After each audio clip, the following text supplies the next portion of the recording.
Oh, it's one of my favorites right here, the Blue Long Island. So ice in our glass, vodka, followed up with some rum. A lot of booze in this, people. A lot of booze in this because it's a Long Island.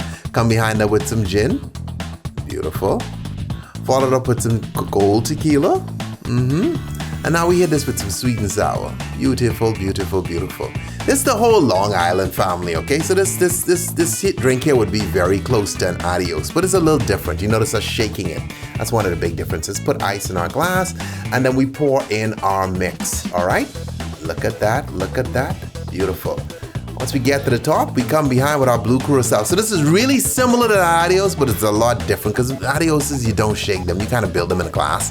Garnish with a lemon slice.